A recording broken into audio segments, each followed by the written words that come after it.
আমার রাজনীতিতে যুক্ত হওয়ার কোনো ইচ্ছাই আমাদের এখন নেই, আমার এখন নেই।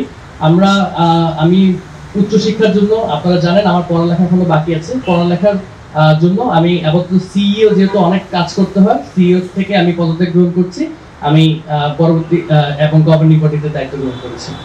আজকের এই সভায় চিফ এক্সিকিউটিভ অফিসার পদ থেকে আমি রিজাইন নিয়েছি এবং নতুন চিফ এক্সিকিউটিভ অফিসার হিসেবে আমার বাম পাশে যিনি আছেন লেফটেন্যান্ট কর্নেল, আমি ওনাকে ওনার পরিচয় নিজেই দিতে বলবো।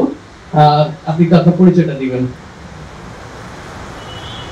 আসসালামু আলাইকুম এভরিওয়ান, গুড ইভিনিং, শুভ সন্ধ্যা। আমি লেফটেন্যান্ট কর্নেল কামাল আক্তার। আমি আমার 25 বছরের চাকরির কাজ শেষ করে গত বছর আগস্টে স্বাভাবিক অবসরে গিয়েছিলাম।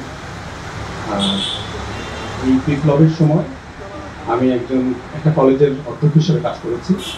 তো সেই থেকে ছাত্রদের সাথে এই মুভমেন্টে আমার একটা আত্মিক যোগাযোগ ছিল সেই সময় থেকে, এবং যারা এই ত্যাগগুলো করে গিয়েছে, আত্মত্যাগ করে গিয়েছে, তারা তো তাদেরটা করে গেছে। এখন আমাদের করার পালা। বাংলাদেশ যে নতুন পথে যাত্রা শুরু করছে, সেই নতুন পথে দিশারি ছিলেন যারা তাদের জীবন দিয়ে দিয়েছেন অথবা অঙ্গহানি হয়েছে, আহত হয়েছেন, তাদের প্রতি সম্মান রেখে আমি আপনাদের সবাইকে ধন্যবাদ জানাচ্ছি। অনেকক্ষণ অপেক্ষা করেছেন আমাদের মিটিং বেরি হওয়ার জন্য। সবাই ভালো থাকবেন। অসংখ্য ধন্যবাদ। আরো কিছু চেঞ্জেস আছে, সেটা আমি এই ব্রিফিং এর শেষের দিকে আপনাদের কাছে বলবো। প্রথমেই জুলাই শহীদ স্মৃতি ফাউন্ডেশন গণপ্রজাতন্ত্রী বাংলাদেশ সরকার কর্তৃক অনুমোদিত একটি বেসরকারি সংস্থা। জুলাই শহীদ স্মৃতি ফাউন্ডেশনের প্রতিষ্ঠাতা ডক্টর মোহাম্মদ ইউনূস, প্রধান উপদেষ্টা গণপ্রজাতন্ত্রী বাংলাদেশ, এবং এটি প্রতিষ্ঠার তারিখ হলো 10 আগস্ট। আমরা এখন পর্যন্ত কি কি আমাদের লক্ষ্য উদ্দেশ্য রয়েছে সেগুলো একটু আপনাদের সামনে বলছি। 2024 সালের জুলাই আগস্ট সংগঠিত ছাত্র জনতার আন্দোলনের শহীদদের কল্যাণার্থে তাহাদের পরিবারকে আর্থিক ও মানবিক সহায়তা, পরিবারের সদস্যদের কর্মসংস্থান বা অন্য কোনো উপযুক্ত সুবিধা প্রদান।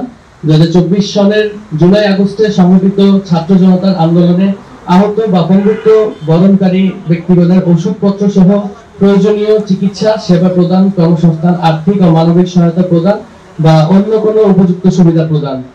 পরিবারের সদস্যগণের জন্য শিক্ষা, বৃত্তি, কর্মসংস্থান বা অন্য কোনো উপযুক্ত সুবিধা প্রদান। ফাউন্ডেশনের উদ্দেশ্য পূরণ কল্পে বিভিন্ন প্রকল্প বা কর্মসূচি গ্রহণ।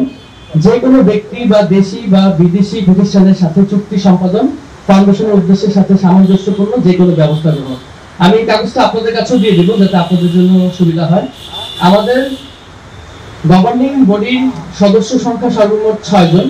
আপনারা জানেন আমাদের গভর্নিং বডি থেকে ইতিমধ্যেই নাহিদ ভাই, সাবেক তথ্য উপদেষ্টা নাহিদ ভাই রিজাইন নিয়েছে, যেহেতু সে একটা পলিটিক্যাল পার্টির সাথে অ্যাফিলিয়েট হয়েছে। তাই একটি জায়গা খালি ছিল, সেখানে আমি সিইও থেকে রিজাইন নেওয়ার পর আমাকে গভর্নিং বডির সদস্য হিসেবে এই সভা আমাকে মনোনীত করেছে। বান্ডেল থাকলে প্রতি সেনমানিতে টাকা বাঁচবে। বিকাশ সেনমানি বান্ডেল কিনে জিতুন প্রতি লেনদেনে।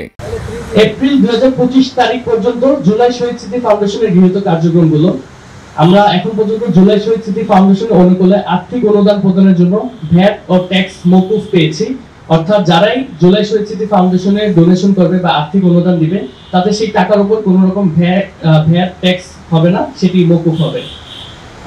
ফাউন্ডেশনের কাজের পরিধি বিবেচনায় কার্যালয় সম্প্রসারণ করা হয়েছে, কার্যকরভাবে কল সেন্টার চালু করা হয়েছে, আইনি সহায়তা প্রদানের জন্য মামলা ইতিমধ্যে 5টি করা হয়েছে ও আমাদের শহীদ এবং আহত পরিবারদের মিলে এখন পর্যন্ত 12টি আইনি সহায়তা দেওয়া হয়েছে। মনোসামাজিক চিকিৎসার ব্যবস্থা করা হয়েছে 140 জনকে। শহীদ আহত পরিবারের সাথে গভর্নিং বডি ও নির্বাহী কমিটির সদস্যদের সাক্ষাৎ ও সুচিকিৎসার ব্যবস্থা করা হয়েছে। স্বাস্থ্য মন্ত্রণালয়ের MIS এর তথ্য সঠিকতা নিরূপণে যাচাই বাছাইকরণে সহযোগিতা প্রদান করা হয়েছে। ইতিমধ্যে প্রায় 100 জন শহীদ পরিবারের এবং আহতদের যোগ্যতা অনুযায়ী কর্মসংস্থানের ব্যবস্থা করা হয়েছে। শহীদ পরিবার এবং আহতদের চিকিৎসা ব্যবস্থা ত্বরান্বিত করার জন্য আন্তঃমন্ত্রণালয় সমন্বয় করা হয়েছে। বিভিন্ন বেসরকারি প্রতিষ্ঠানের সাথে সমন্বয় করা হয়েছে যেন শহীদ এবং আহত পরিবারদের কার্যকরী সহায়তা প্রদান করা যায়। এই আর্থিক বছরের যেই পরবর্তী হিসাব আছে সেই হিসাবের অডিট সম্পন্ন করে একেবারে এই আর্থিক বছর পরে এই অডিট রিপোর্টটি আপনাদের কাছে প্রকাশ করা হবে। ফাউন্ডেশনের ওয়েবসাইটেও পাবেন এবং বিভিন্ন সামাজিক যোগাযোগ মাধ্যমেও পাবেন। এবার আমাদের আজকের মিটিং এ এবং আমরা এতদিন ধরে যে ভবিষ্যৎ পরিকল্পনা করেছি সেগুলো আপনাদের কাছে শেয়ার করছি। আমাদের ভবিষ্যৎ কর্ম পরিকল্পনা, এখন পর্যন্ত শহীদ পরিবারের ব্যাংক ঋণ মওকুফের জন্য আমরা প্রয়োজনীয় ব্যবস্থা গ্রহণ করব। শহীদ পরিবারের সন্তান পিতা মাতার সুচিকিৎসার জন্য হসপিটালগুলোতে যাতে চিকিৎসার জন্য সহযোগিতা পায় সেটির আমরা ব্যবস্থা করব।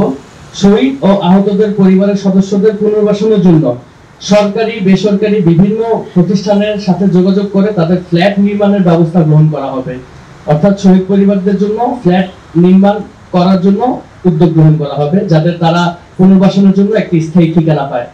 শহীদ ও আহত পরিবারের সদস্যদের যোগ্যতা অনুযায়ী প্রশিক্ষণ ও পুনর্বাসনের ব্যবস্থা, কর্মসংস্থানের ব্যবস্থা করা হবে। এগুলো হলো আমাদের ভবিষ্যৎ পরিকল্পনা।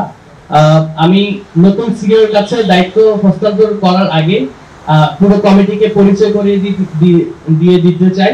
আমাদের সবার ডান দিকে আছে আমাদের মেডিকেল এক্সিকিউটিভ ফাতেমা জোহরা জ্যোতি।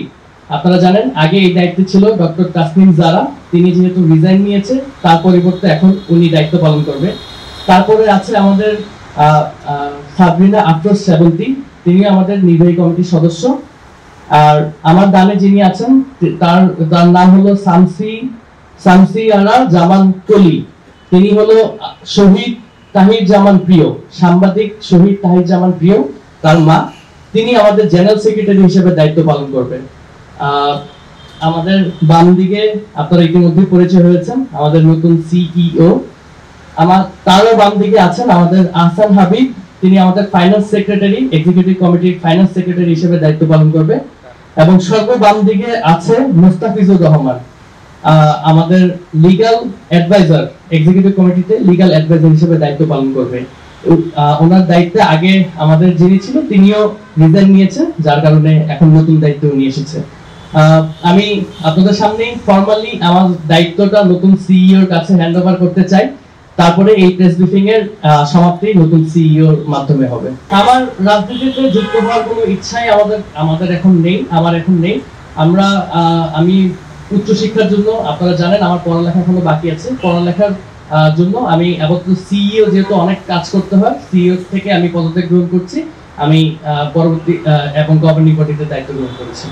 আমরা সর্বোচ্চ চেষ্টা করছি তাদের সাথে যোগাযোগের মাধ্যমে তারা যাতে নিজেদের মধ্যে সমাধান করতে পারে এবং সেই সমাধান অনুযায়ী যাতে আমরা আমাদের যে আর্থিক সহযোগিতা গুলো আছে সেগুলো যাতে ডিস্ট্রিবিউট করতে পারি। যেগুলো পারিবারিক নিজেদের মধ্যে কথা বলে সমাধান করা সম্ভব না, বাংলাদেশে যে প্রচলিত আইন আছে সেই আইন অনুযায়ী সেগুলো নিষ্পত্তি করা হচ্ছে।